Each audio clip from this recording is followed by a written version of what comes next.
vou começar aqui a nossa conversa com o desembargador Ivan Sartori. Desembargador, havia um movimento para tentar livrar o ex-presidente Lula, que passava pela suspeição do juiz Sérgio Moro, a partir, aliás, de provas obtidas ilegalmente, aquelas mensagens eletrônicas que nunca foram periciadas, aliás, né? Então, provas ilegais, né, sendo usadas para isso. Mas a gente não esperava que, de repente, depois de tantos anos, o ministro Edson Fachin chegasse à conclusão que o foro para esses processos, né, que a vara não era a 13ª vara federal lá de Curitiba, era a do Distrito Federal. Isso é uma decisão política, uma decisão jurídica? Como é que o senhor avalia? Eu também fiquei perplexo com essa decisão, ninguém esperava isso. Um caso complexo, né, causas de grande repercussão, trabalho hercúleo que foi feito ali, inclusive a própria Justiça, né, passou pela Justiça de primeiro grau, depois passou pelo TRF, os 3 desembargadores, depois o STJ. Isso já estava superado, isso já foi levantado, já havia sido levantado no curso do processo, isso era uma questão já superada, né?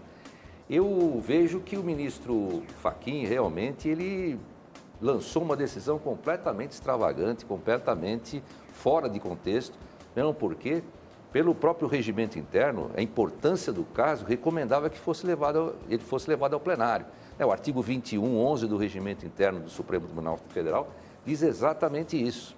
O artigo 6º 2, ele usa o artigo 192 caput do regimento dizendo que o caso é jurisprudência consolidada, mas não é. Não tem nada. Ele traz um inquérito, um precedente do Supremo, mas não tem nada consolidado, mesmo porque a gente não sabe o que vai ser decidido pelo plenário.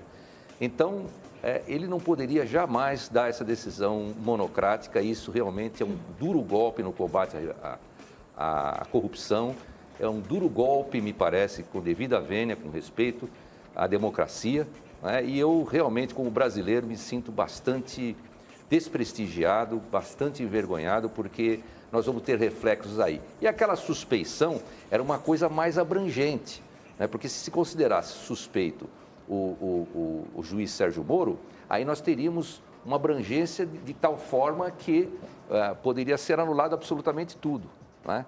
Agora, o fato é que essa decisão do Fachin vai trazer reflexos, sim, também para os outros réus, os outros condenados. Nós temos lá o artigo 580 do Código de Processo Penal, que manda estender, né, os benefícios de um determinado réu, se forem objetivos, se os elementos forem objetivos, que manda estender os demais réus. Então, essa decisão vai ter desdobramento. Agora, é uma decisão ainda dependente de recurso, vai haver o recurso e eu espero que ele remeta ao plenário. Ele pode até remeter para a turma.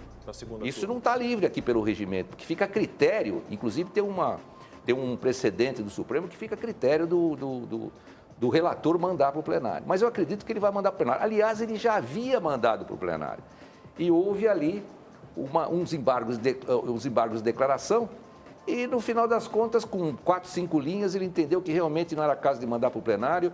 Uma decisão que eu realmente, a parte que ele fundamenta isso, para mim, ficou bastante nebulosa, né? Porque, de repente, ele mudou nos embargos de declaração dos advogados. E eu também fico preocupado, porque o ministro era muito ligado ao PT, na militância no MST, defendeu a candidatura de Dilma, se manifestou, inclusive, se ressentindo pela ausência de Lula na eleição de 2018. Então, tudo isso me leva a uma conclusão de que realmente o sistema está completamente falido. O sistema judiciário, do jeito que anda, ele tem que ser completamente reformulado. A gente tem que ter garantia. Aliás, nós não temos nenhuma garantia mais. O nosso ordenamento jurídico hoje não existe. Hoje, a lei é para quem é subjetiva. A aplicação da lei é subjetiva, é seletiva. Então, isso para nós aqui no Brasil, inclusive com os efeitos que teve na economia, eu achei que o ministro poderia ter sido um pouco mais cauteloso. Eu quero voltar a falar da decisão do ministro Edson Fachin como um fator que desmoraliza a justiça, a partir do momento que ele passa por cima do juiz Sérgio Moro, da 13ª vara, dos 3 juízes do TRF4, dos 5 desembargadores do STJ e até de uma decisão posterior do STF em relação à prisão em segunda instância, que não tem, obviamente, ligação direta com esse caso, mas que acabam referendando também. Então, são um juiz em primeira instância, mais 3 em segunda, 4 mais 5 em terceira, são 9 mais os 6 leis, são 15 juízes, mas passa por cima também do Ministério Público Federal, da Polícia Federal, dos auditores da Receita Federal, que fizeram um trabalho de anos, né, nesses processos. Então, qual é o caminho que a gente enxerga para o Brasil, especificamente no combate à corrupção ou no andamento dessas investigações todas que a gente tem? Olha, isso foi um retrocesso completo, mostra um retrocesso completo no combate à corrupção, com certeza, né? Porque agora fica aí a sensação de impunidade, inclusive. Então, os desmandos podem se multiplicar por conta disso também. E nós temos aí a possibilidade de ver outros escândalos maiores aí. É que nós temos agora um presidente que realmente está zelando pela honestidade, pela moralidade. Então, isso, às vezes, isso acaba um pouco mudando a situação. Mas nós temos aí a corrupção campeando no país, não tem a menor dúvida. E com essa decisão, a impunidade fica clara, né? E essa questão de passar por cima de todos esses magistrados realmente é um grande desprestígio para toda a magistratura, é um grande desprestígio para o próprio Superior Tribunal de Justiça, para os desembargadores e desprestígio para todos esses players que você falou aí. Receita Federal, Polícia Federal, Ministério Público, quer dizer, para tudo. Olha, é o seguinte, a coisa está andando, tem condenação, está tudo sacramentado, tudo consolidado.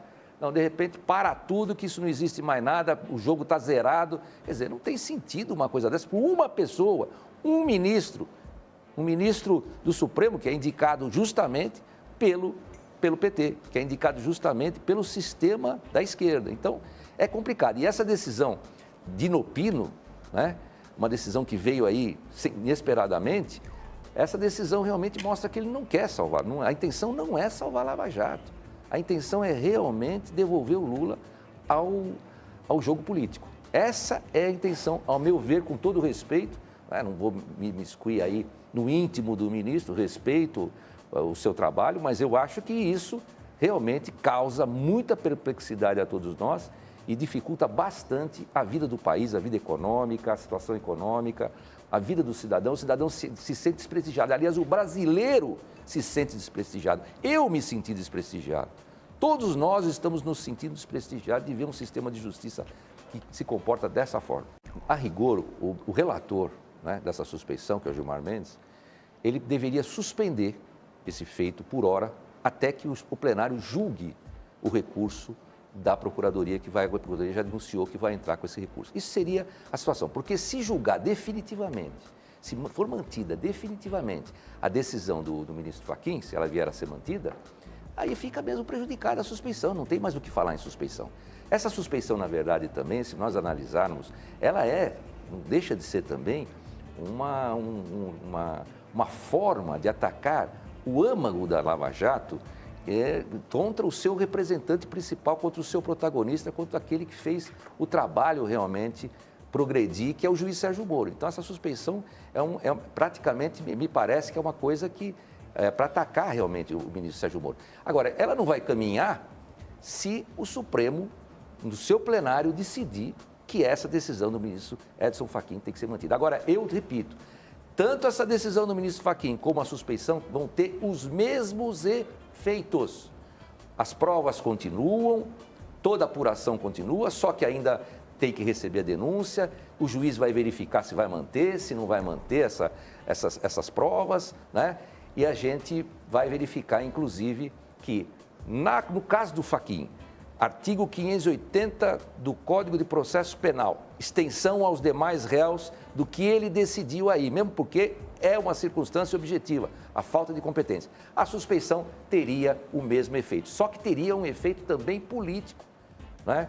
E iria também, vamos dizer assim, serviria como uma censura ao juiz Sérgio Moro. Então, o resultado é exatamente o mesmo, porque nós temos o artigo 580 do CPP, não podemos esquecer isso. Agora, é lógico que a suspeição se baseia também em provas ilícitas, a gente tem que lembrar isso, não é? E a Constituição não permite que provas ilícitas sejam utilizadas no judiciário. Já houve uma abertura, inclusive, para o Lula, aí, com uma decisão do Lewandowski, para ele poder examinar aquele processo todo, escarafunchar, ver o que está acontecendo lá. O Lula está com uma situação confortável no Supremo, é isso que eu penso. Ele está com uma situação absolutamente confortável. Mesmo porque, antes mesmo de tudo isso, quando o Moro começou toda aquela movimentação, o Supremo já mostrou contrariedade com relação a ele. A gente via manifestações de Gilmar, um ou outro, mostrando contrariedade em relação ao trabalho do Moro. Então, a gente já sabia que isso ia ter algum problema, a gente ia encontrar algum problema lá no Supremo. Só não esperava que a coisa ia ter esse desfecho inesperado, de inopino, de surpresa, uma coisa completamente extravagante.